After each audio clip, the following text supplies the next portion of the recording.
Riverside.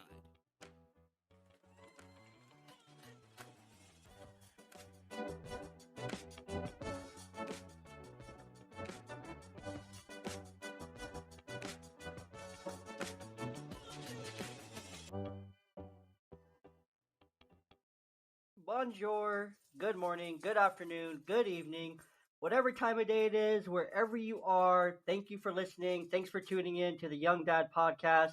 I'm Jay, and with me, as always, well, most of the time at least, is my handsome co-host Aaron. Hey, Aaron, say what's up to the people. What up, people? It is Wednesday, November 9th that you're listening to this. We have a fantastic episode for our listeners out there, which, by the way, thank you so much for listening.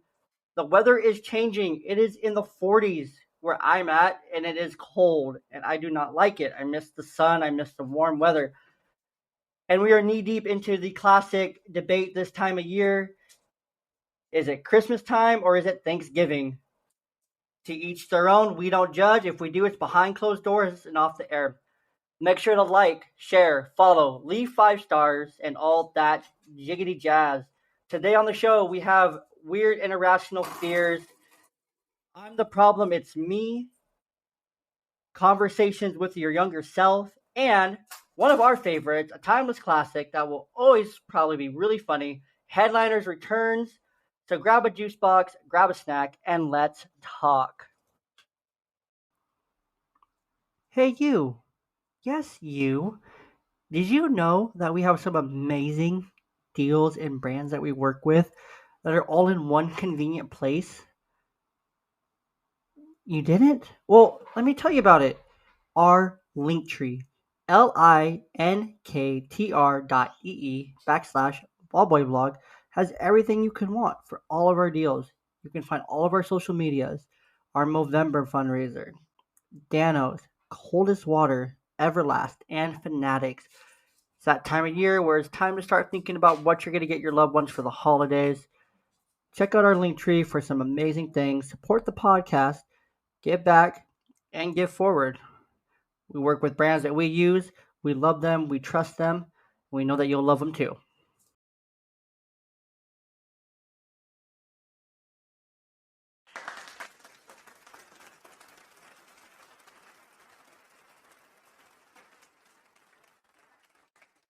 Huge shout out, as always, to our live studio audience. We cannot do this without you guys. Thank you so much. We love you.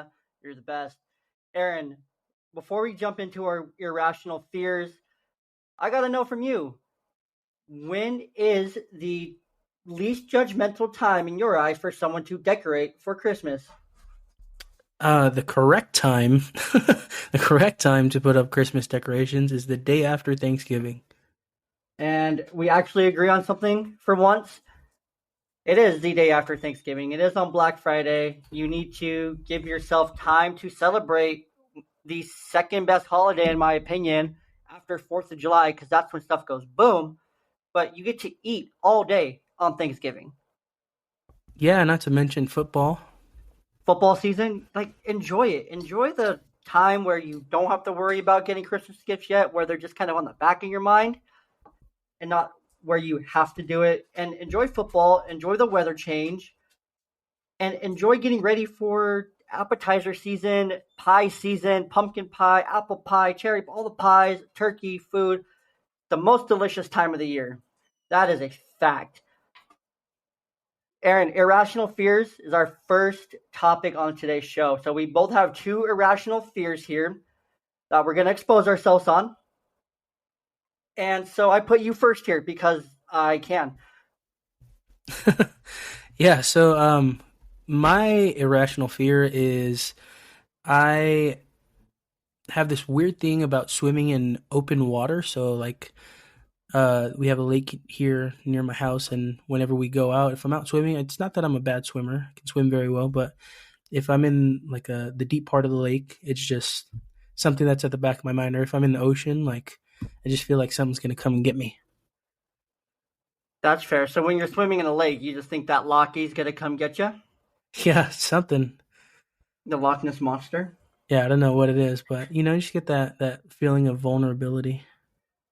I get that. I mean, I love water. I love all kinds of water. I mean, if something's gonna come eat me, go ahead. It's my time. Yeah. No, and it's weird because I'm an avid fisherman, so I'm always on the water. But But you're in something though. You can get away from something a lot faster in a boat than you can actually being in the water. oh yeah, no, for sure. It's not even anywhere near my mind when I'm in the boat fishing. Yeah, and they're coming to you, but you also have something. You're in full control of that situation. When you're just in the water, the tide, the current, more so has control over you than anything else. So that makes sense. Valid, I guess. Mine's probably a bit less valid. Okay, so I have a reason behind this one. Okay. My first one is raccoons. So many people think raccoons are so cute and adorable, and I'm like, get out. Go to jail. They're evil. And the only reason I say this is when I was 16, 15, 16, when I lived with my dad for high school, my brothers and my stepmom had a bunch of cats. Like, we had so many cats. It was disgusting. I'm not a cat person since that. And they were all outdoor cats. At least for the most part, they were outdoor cats. And so their food would be on the porch.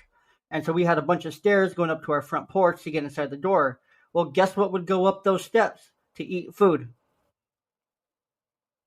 Or raccoons. Yeah, man. I can't relate because I've lived in SoCal for most of my life, so very rare raccoon encounters here. Yeah, and they're just little. They have little tiny claws. They have rabies. They're little bandits. They're stealing stuff. And I was just always so terrified when I would go home and I would shine my headlights on the porch to make sure that there were no raccoons. Or if there were, I would shine my brights on them and then they would run off so I could like sprint up the stairs and into the door. Like, no joke. I would call into the house, be like, yo, can you open the door and chase the raccoons off the porch so I can come in? No joke, I did that all the time. I got laughed at for it. And I'm okay Yeah, with that. well, that leads me into my fear, and it's snakes. I mean, I can hold one in my hand like a small little boa or something like that, but like certain snakes or like bigger snakes, it just freaks me out, man. Like I cannot do it. That makes sense because you just don't know. They're unpredictable. Yeah, well, here, I mean, we live in the high desert, so I mean, it's like Oh, they're rattlers. prominent here, so like they rule the territory here. So it's like anything that's overturned or has been sitting for a while, you got to kind of be careful, like lifting it up, like there might be one under or. Are there snakes But in the drain? I've never ran into that, but I've heard stories. That would freak me out. Living in like a true desert area is knowing that a scorpion or a snake could come out of your toilet. Not go Well, in, but could come out.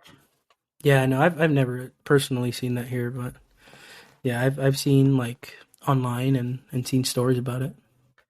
See, that would trip me out. You just go to do your business. Next thing you know, you have a snake bite or a scorpion sting, Yeah, and right in your the pants ass. your pants are on the ground. Like, what are you gonna do? Because whoever comes and finds you is gonna get an eyeful, and it might not be a good one.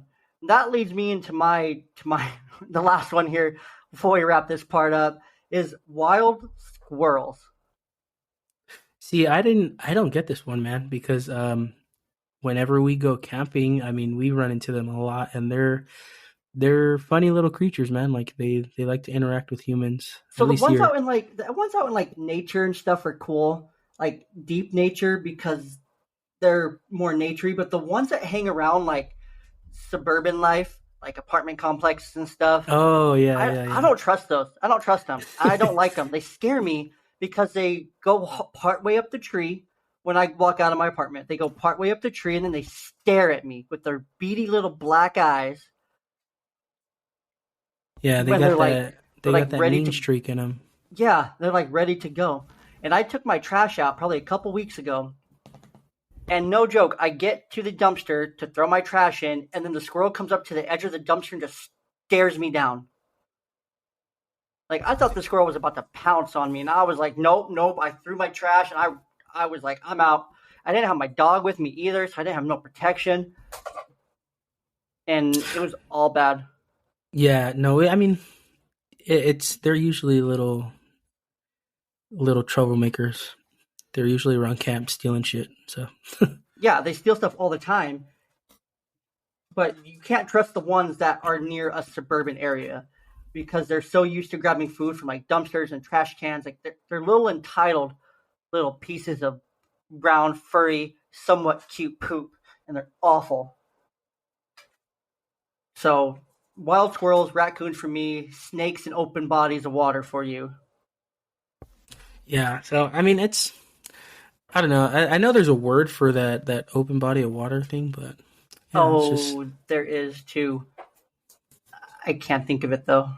It's an actual phobia, like on the list of phobias. I don't think mine are actual phobias. Mine are just really weird, irrational fears. So now, listeners, you know a little bit more about us. You're welcome. Everything you didn't need to know about us was that we have fears of, well, I have fears of squirrels and raccoons, and Aaron open bodies of water and snakes. They're all completely valid. Do not judge us, and don't put anything in the comments about our fears. Please be somewhat kind. I know mine are ridiculous. We're going to take a quick break. We're going to jump back in here in just a moment.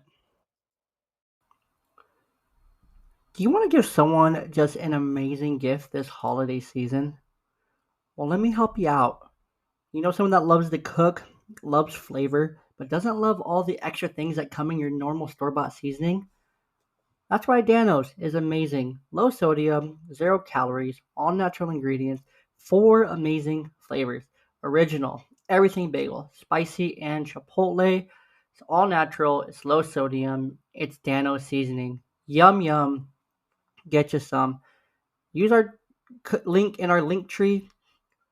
Use our code BALLBOY at checkout to save some money, support your favorite podcast, and to give someone some amazing flavor this holiday season.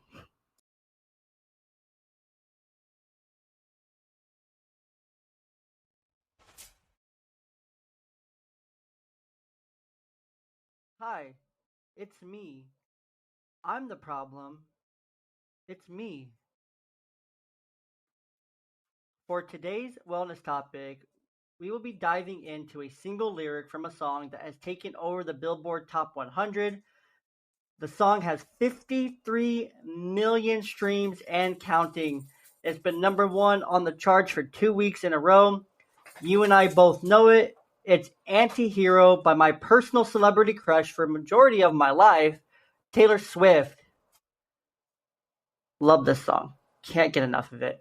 Let's open with a question, though, before we get off into talking about music and how much I love Taylor Swift. When was the last time, Aaron, that you stopped and self-assessed before blaming someone or something else? yeah, this is something I've actually like within the last year or two have really worked on. So um yeah, it's quite often that I do it now, but before I'd never think about things this way. I would always look for the problem externally with someone else or with a certain thing. I would never look on the inside, and I would just let things affect me a lot more than they should. I agree with that. I would say for me, it was before my divorce, where I was always looking for a problem that was somewhere else that wasn't involving me, that wasn't my fault. And we do that. We learn as we grow and mature. So let's break this down for the listener to how they can identify this, and then we'll talk a little bit more about each of these in depth. Ideally, first question. You're going to answer these. They should be pretty straightforward. Where did the problem start? Where do all these problems normally start?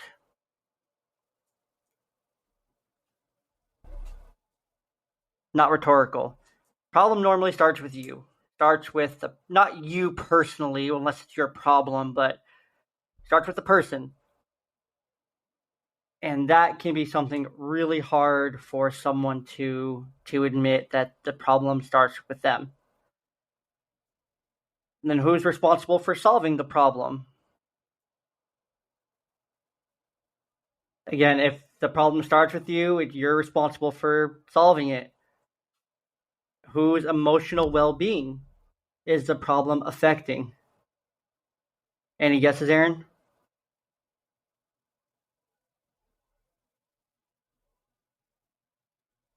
No guesses. That's okay.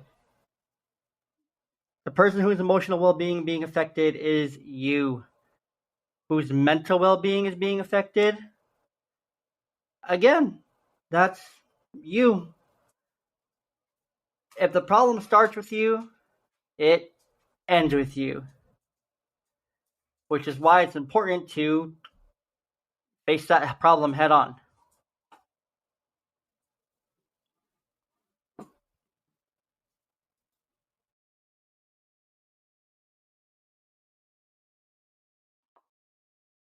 All right, looks like we might be experiencing some technical difficulties. Tis part of the job, part of the business. So I'm going to keep us going here, which is fine if you join me on Let's Talk. We've talked about something similar like this before. It's super fun. I love doing it. So we just kind of went over where the problem starts, where the problem ends. So I want to give you a real world example.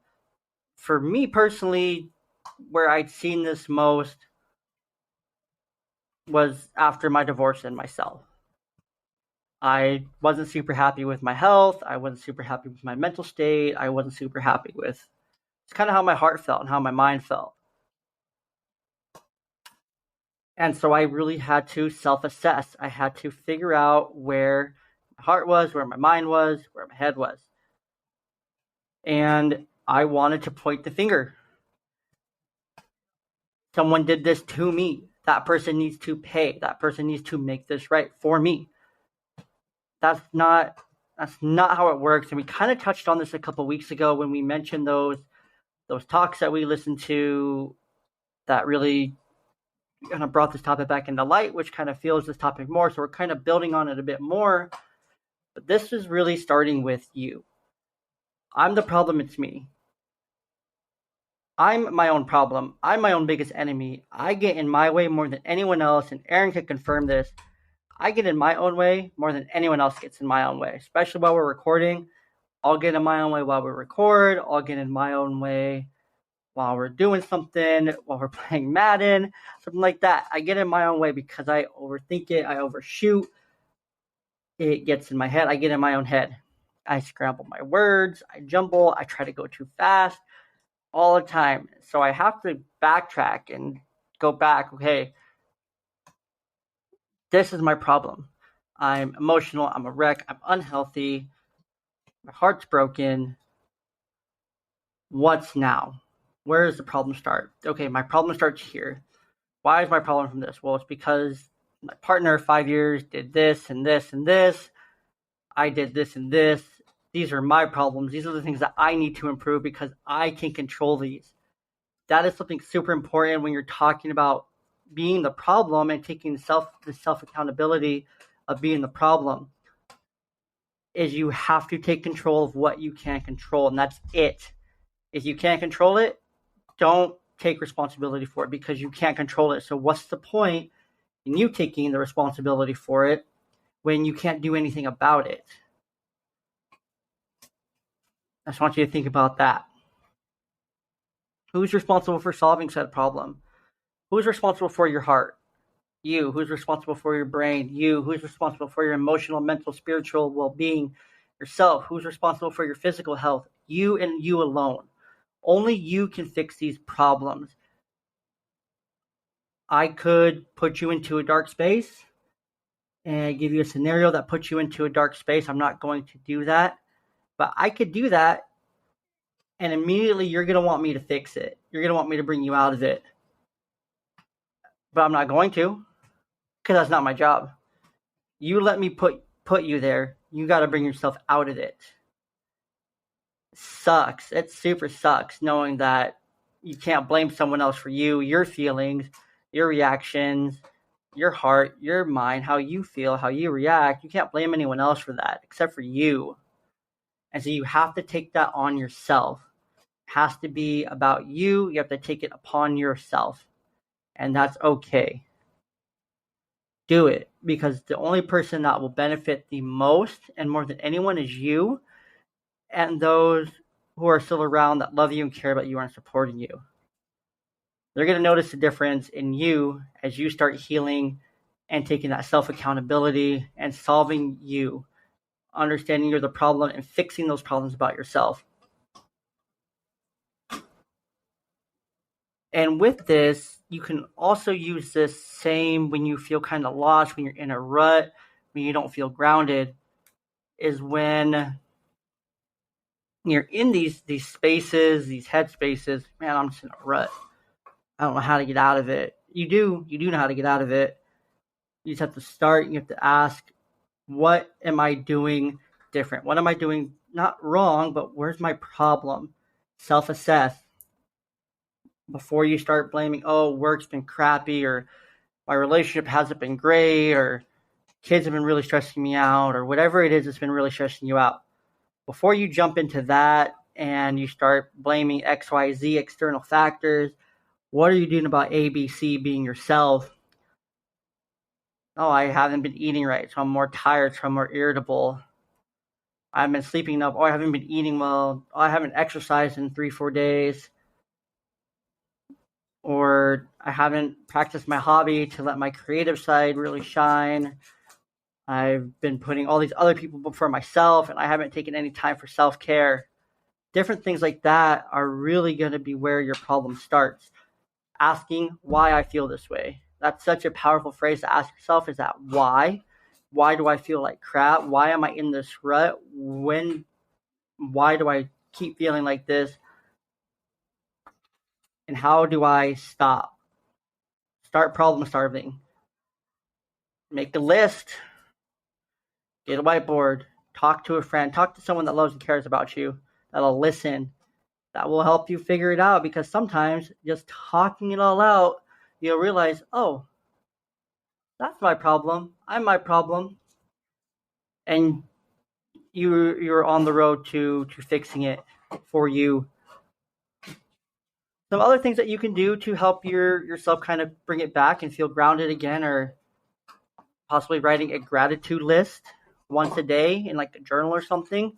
Every day, write 3 things you're grateful for. Helps ground you, helps you be thankful for what you have instead of being envious and jealous of what you don't. Affirmations. Practice positive daily affirmations. You are worthy, you are loved, you are talented, you are beautiful, you are on your way. Give yourself credit for the little progress that you're making. I lost 2 pounds this week in the gym. Awesome. Oh, my muscle feels stronger. I went down. I started lifting 20 more pounds. I'm not where I want to be yet, but I'm going to celebrate these small little milestones.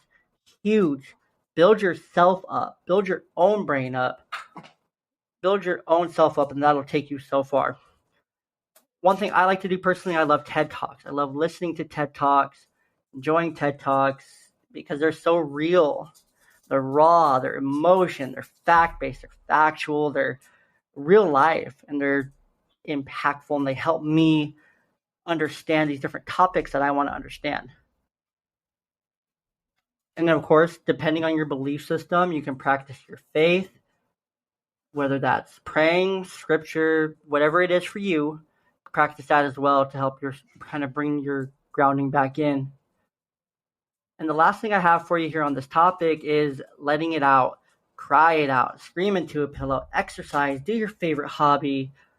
You know, if it's for whatever reason you need to go to someone's gravesite. If that's something that helps you, do it. Do those things that you know help you the most. Take a hot bath. Take a shower.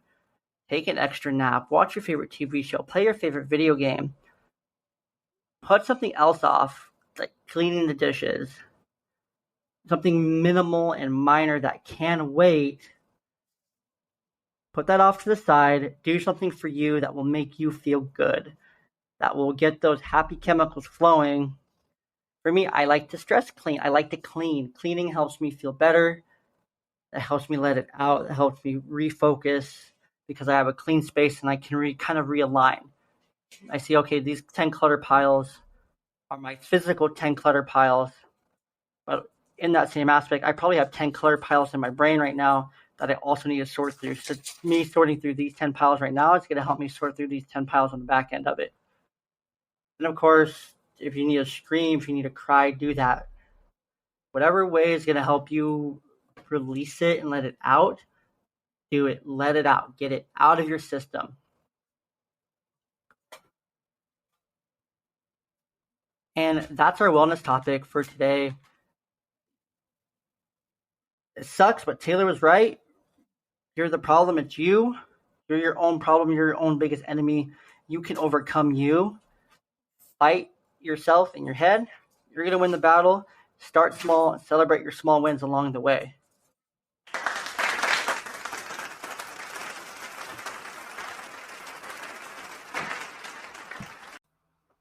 Do you guys want to know something I love more than almost anything? Is water. I love cold water from a reusable water bottle. I love water bottles that have an amazing wood finish. I love water bottles that keep your water cold for more than 24 hours at a time, even in the most extreme heat. I love shaker bottles. I love gallon water bottles. I love can koozies. I love custom dog bowls, shaker bottles, bedding, sheets, pillows, comforters, pillowcases, extra accessories, ice packs, tons of different gifts for him, for her, gift cards. You can get all these and save money at coldest.com. Coldest water brand, the coldest water bottle, the coldest dog bowl, the coldest can coolie, the coldest sheets, the coldest pillow, the coldest everything. They're all amazing, and they're all on a site-wide Black Friday sale right now. Save some money, save some extra money when you use code BALLBOY10 at checkout. You can get the new sports finish. You can get the 1-gallon jug. You can get tumblers, mugs, classic bottles, and can coolers, and so much more at thecoldest.com. Check it out. Use code BALLBOY. Use the link in our link tree. However you want to get there. Thank us later by getting someone an amazing gift this holiday season, or treat yourself. You deserve it. You earn it. You deserve to have cold water. Treat yourself. Thank us later.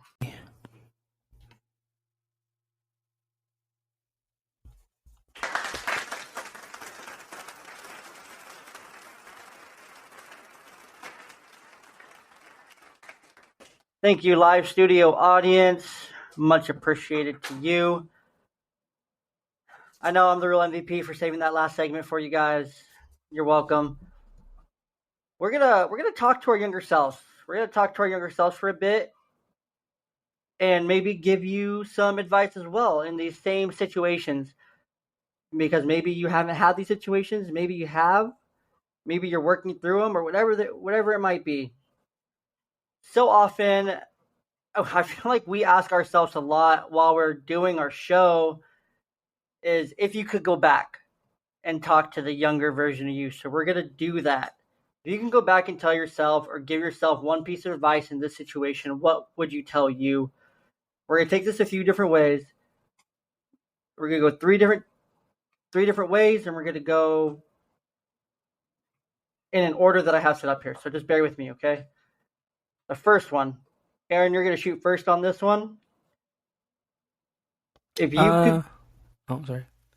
you could go back and tell yourself or give yourself advice in one of your really dark moments as like a teenager or a kid, what would you tell yourself? And context is optional.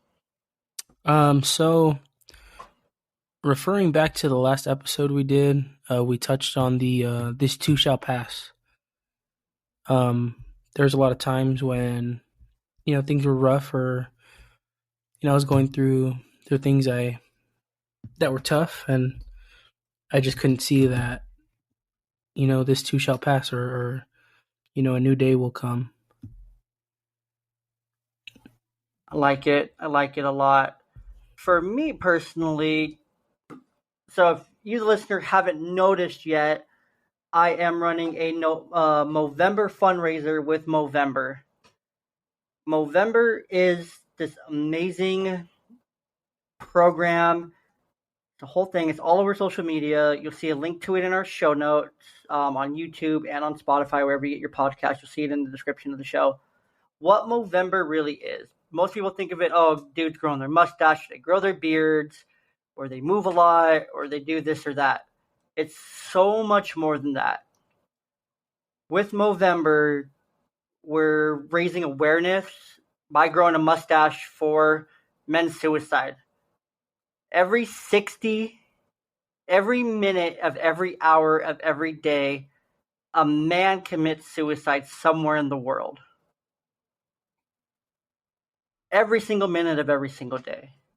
It's insane. In the US alone, it's a 4-to-1 ratio of men's suicide to women's suicide. It's an epidemic. It's huge, and no one talks about it, hence why Movember is talking about it. One of the most treatable cases of cancer that is misdiagnosed or missed altogether until it's far too late. Do you know what it is, Aaron? No, I don't. Testicular cancer. Another thing that Movember brings awareness to, testicular cancer. Do you know the next cancer that is very common but not diagnosed until it's pretty late? It relates to men as well. Yeah, I'm not sure. Prostate cancer. Mm. So testicular cancer, prostate cancer are two cancers that are caught way later than most other cancers in men, just because they're ignored, men don't talk about it, and things like that. So that's my context here. You'll see in my bio that I wrote out kind of my story and why I'm Movember. When I was a teenager, I was in a really dark place at a point where I wanted to just end it. And of course, this was 10 years ago. I'm in a much different place now. But I had those very intrusive thoughts.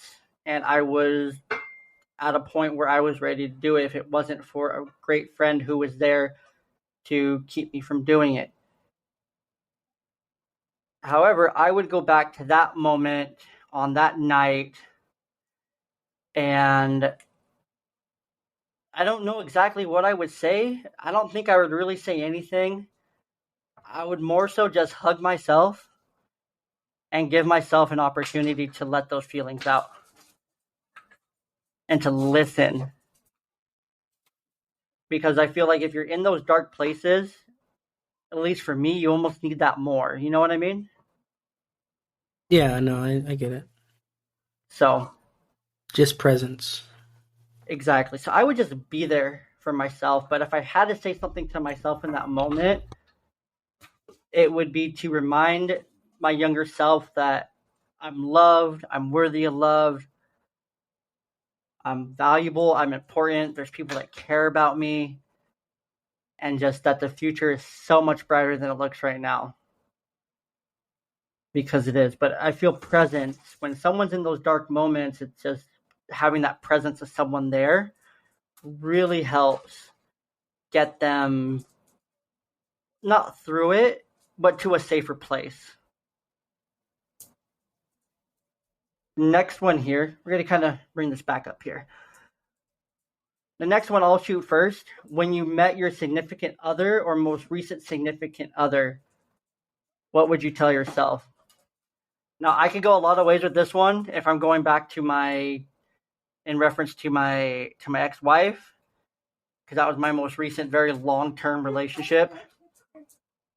Outside of the woman that I'm dating now, it's only been a couple weeks, so it doesn't really make sense if that makes sense. But if I can go back to when I met my significant other, I could go the funny route here of telling myself, don't do it.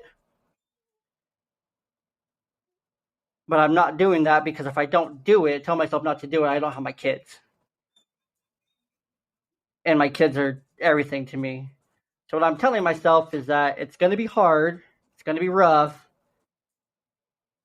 Just know that it's going to be worth it. It might not seem like it's worth it, but it's going to be worth it. How about you? Yeah, if I have to think about when I first met my wife, I think I'd tell myself just trust your instincts. You know what I mean? Just there's a lot of time where I doubted myself or my belief in what I was feeling, and yeah, I would just tell myself, listen to your gut. I love that because I mean, that's what happens when you get into a new relationship. You doubt everything, and you just kind of have to listen and go with it, and just try to trust that sixth sense. You know. Yeah, no, that's definitely a part of building a relationship is both sides reaching out to um, build it. You know what I mean? Build the bridge and Hmm. being vulnerable. Yeah, and I think that's what you said that right there. Vulnerable. You have to be vulnerable when you're in that relationship at the beginning, especially if you're feeling like it's you have that gut feeling like this is really different. You have to allow yourself to be vulnerable because if you hold back, but your gut's telling you to let go, to open up, take down the walls, because your gut doesn't tell you that with everybody. You know, I've dated, I've gone on plenty of first dates, second dates, talked to plenty of different women over the last course of this last year and a half of being single, and that wall doesn't normally come down. Like there's something in my gut that tells me it doesn't come down. But however, now my gut's telling me, yeah, you're good. You're like checks out, vibe check passed, kind of thing. So definitely you have to be vulnerable. Now back to you. Back to you. When you first became a dad, what would you go back and tell yourself in that delivery room, first kid? What are you telling yourself? So this one's easy, man. This one is everything works out. So, I mean, you're a father as well, but I remember the first experience with my first daughter. My mind was in a million different places. Thinking about what could go wrong, what I needed to do. I was still very young. I was focused on my career, but at the same time, now I have a family, and I was just so stressed out and so worried. And, I just go back and tell myself, just stay on the path you're on and everything works out. I love that, and I'm pretty close to the same boat. But for me, I would go back and tell myself to calm down, and it's not. It's basically to calm down and to know this is going to be the best thing that could have ever and ever will happen to you is becoming a father and just kind of instilling myself with confidence because I was so like insecure. I was young. I was just, you know, struggling in college with what I wanted to do. You know, it was such a new like life and just everything. It was so like overwhelming and stressful. You know, I still wanted my life to be my life and about me, but it's not about me anymore and all these different aspects and I would just tell myself, calm down. This is going to be the best thing you could ever have done. You're going to kill it. And just commit. Just commit to it. The more you commit as a dad, better of a dad you are. Commit to the bit is what you got to do. And of course, fake it till you make it because becoming a new dad first time, that shit's hard. It's really hard. Oh yeah, dude. The first 5 diapers I ever changed. Scariest days of my life, man. Oh, yeah, dude. Or when you're, you know, she's breastfeeding, well, my ex breastfed. I don't know if yours did. You're on for yours, but you know there was times where you fall asleep with the baby, and maybe the baby falls, and you freak out, or you're freaked out about germs, or you're freaked out about all these different things that just freak you out. You're like, oh my gosh, germs, people. sanitization, open air. People looked in my general direction. Oh, my baby. Oh, my goodness. Just all these stupid things are so irrational that you realize are so irrational when you have your second kid. You know what I mean? Yeah, no, the second go around was definitely a lot less hectic. Oh my goodness. The second time around, it's like, yeah, I know how to get this kid to sleep. I know how to get this kid to calm down. I know how to do diapers, no problem. Bottles, schedules, all that fun stuff. Germs, whatever. Pick the pacifier up, plop it back in your mouth, and blow it off for your kid. Um, Yeah, it's like the first kid is the experiment, yeah, second one's the refined product. yeah. I think that's why second kids are a little bit more reckless. Yeah, because they get all the good stuff. Yeah, it's because we know, you learn with your second one. Yeah. Um, we have a couple seconds here. What would you tell yourself the second time when you had that kid number two? This one's gonna be trouble. Yeah, so that's what I would let myself know. This one's gonna be trouble. Yeah, I'm telling myself, good luck. Good luck. Yeah, let me tell you, for whatever boy or girl ends up or whatever ends up with my second daughter, it's good luck. Amen, dude. Good luck, because I'm Same I'm from. making that girl's standards so high. Yeah, I mean, for both of them, they're super Yeah, high, well, but I the mean both of second them. Yeah, one, second one's just she's you got to keep up, buddy. This first one, she got herself. She good. She independent. yeah. The second one, though, she's wild. She's yeah. Good luck. That's what I'm just telling myself. Good luck. Good luck, buddy. You got hell coming for you.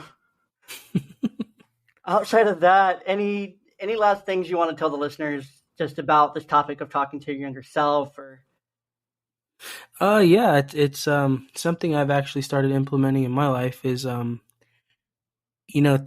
and think of what a future you would tell yourself right now. It's try and give yourself your own advice, if you would. no? I agree. I think that's perfect because we don't do that. Yeah, you get so caught up, man. You get so caught up in living, you forget to change perspective. Yeah, you forget your own perspective of the stuff you've already been through. Yeah. Like you forget, oh wait, I've been here. I've been here. I know what I did last time. I know what I didn't do. And I'm really grateful for that experience now, especially dating someone new that, it feels great.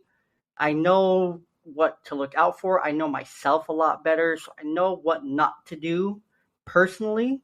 I know where I struggled in the past. So I know where I can improve and what I can do different and better, if that makes any sense.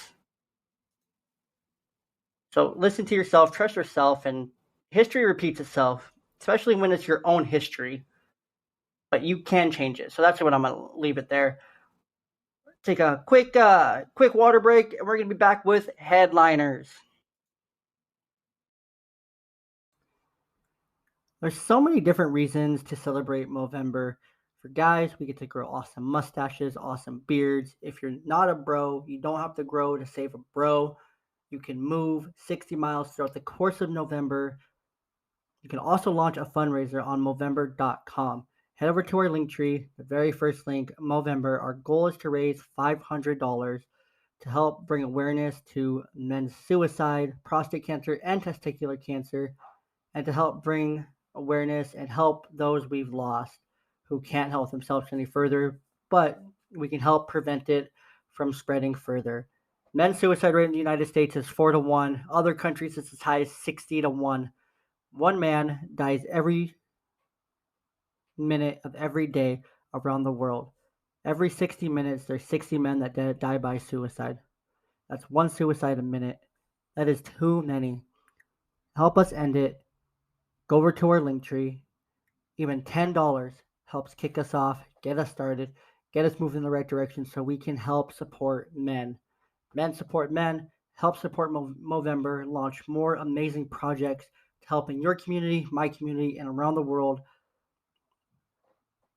to help people plan and to help bring more awareness to men's mental health. Powered by Riverside FM. Live on the scene with breaking news from the Young Dad Pod studio. Headliners returns. Aaron, to you. National Park Service warns visitors to stop licking psychedelic toads. As of November 8th, the National Park Service is warning visitors to stop kissing and licking the Sonoran desert toad because the amphibian's potent toxin can make people sick. The National Park Service has warned visitors in its Facebook post last week that the Sonoran desert toad has a defensive milky venom excreted through its skin that is classified as an illegal psychedelic that can produce late-night content no one asked for. Jewel, back to you. Thank you for that. Authorities are currently investigating more about the toad and people licking the toads. However, authorities are also under another knee-deep investigation into an October 19th report. A power outage that affected 1,953 customers in Oregon was blamed on a single culprit, a squirrel. That's exactly right. You heard me correctly, a squirrel. Portland General Electric said that almost 2,000 customers in East Salem lost power at about 10:42 a.m. on a Tuesday, and it was restored nearly 2 hours later. PGE said a squirrel was to blame for the outage, but the specifications of the animal's actions were unclear. Authorities are currently investigating. A similar incident occurred in September when about 10,000 customers in Virginia lost power due to a squirrel came in contact with the equipment. Power was restored about an hour after. Back to you. Those pesky squirrels. In other news, Halloween candy stop earns man $1 million Powerball prize. November 4th, a Maryland man said running late and needed to buy Halloween candy led him to visit a store he otherwise wouldn't have gone to and win $1 million Powerball prize. The 58-year-old Bowie man told Maryland lottery officials he stopped at the Giant store in Bowie because he needed to buy Halloween candy ahead of the holiday, but the store wouldn't have been his first choice. I wasn't actually going to go to Giant, the player said, but I was in a hurry to get home. Very interesting. You can just say he had a luck of the draw on that one. Two exciting reports coming from new recent developments that I've recently obtained here. An October 5th report, police in Ohio responded to a resident's home where a wild turkey broke in through a large window and ended up breaking back out. Quick little breaking and entering from this turkey. The Miami Township Police Department said officers responded to the home of a resident who called 911 to report a large turkey had gobbled its way through a window into their daughter's playroom. The daughter was not amused at the turkey entering her playroom, quickly jumped back out and left, and the turkey broke out. Second exciting development is a recent story out of Scotland. Yes, the country Scotland. A cow had wandered onto the train tracks. It was telling the trains to move over. ScotRail posted a photo on Twitter showing the cow that wandered onto the tracks in East Dunbar, Tonshire, around 10 a.m. local time, Thursday, October 6th.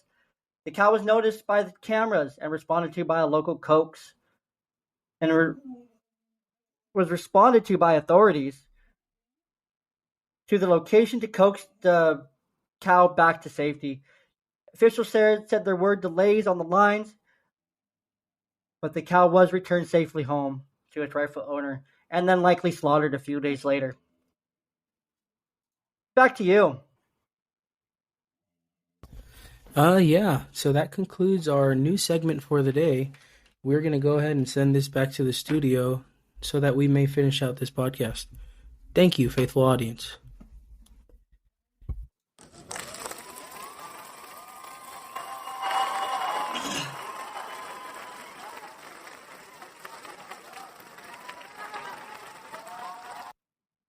That was sure exciting having boots on the ground for those reports. It was really exciting to get out of the studio, kind of get out with the people, just enjoy being out, out and about, learning about these different things. And my question to you is, what did you learn today?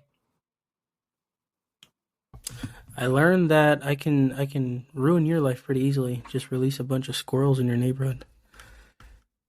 Squirrels and raccoons. But squirrels, dude, squirrels. Come on.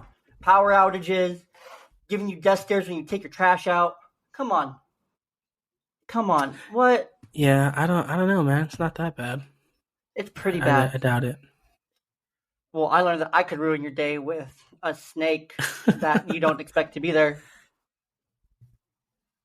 Or by taking you to the beach. No, but in all seriousness, I learned that you have to listen to yourself. You have to take your own advice and kind of have to let come what may and embrace it and kind of just go with it because it's all going to end up working out in the end, whether you know it in that moment or not. So,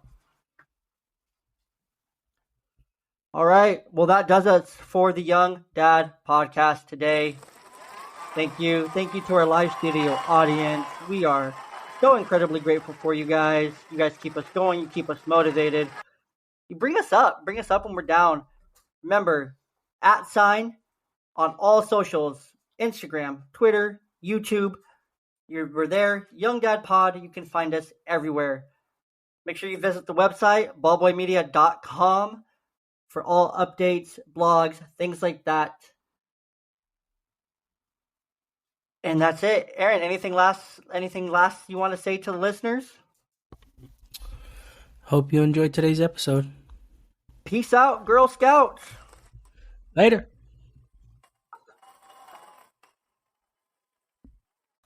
Psst. Are you still there? Thanks for staying all the way through to the end of the show. Appreciate you. Hey, stay tuned. Next week, we have a very special guest coming on. We have Brad from the Baseball Together podcast, host of the Baseball Together podcast, my amazing cohort in Seattle Baseball Together. Brad is an amazing guy. You will not want to miss this podcast as we are going to dive into what it is like from his perspective to have a child that is on the spectrum. We are so excited for this next episode. And that, as Brad would say, is what you call a teaser. Follow us on @YoungDadPod on Instagram, Twitter, YouTube. Subscribe to the website at ballboymedia.com. Find us on Facebook under Ballboy Media. Share it with a friend. Share this podcast with a friend if you love it. 5 stars. Rate it, review it. All that fun stuff. It goes a long way. Subscribe on YouTube. All the things. Thank you so much for listening. We will catch you next week.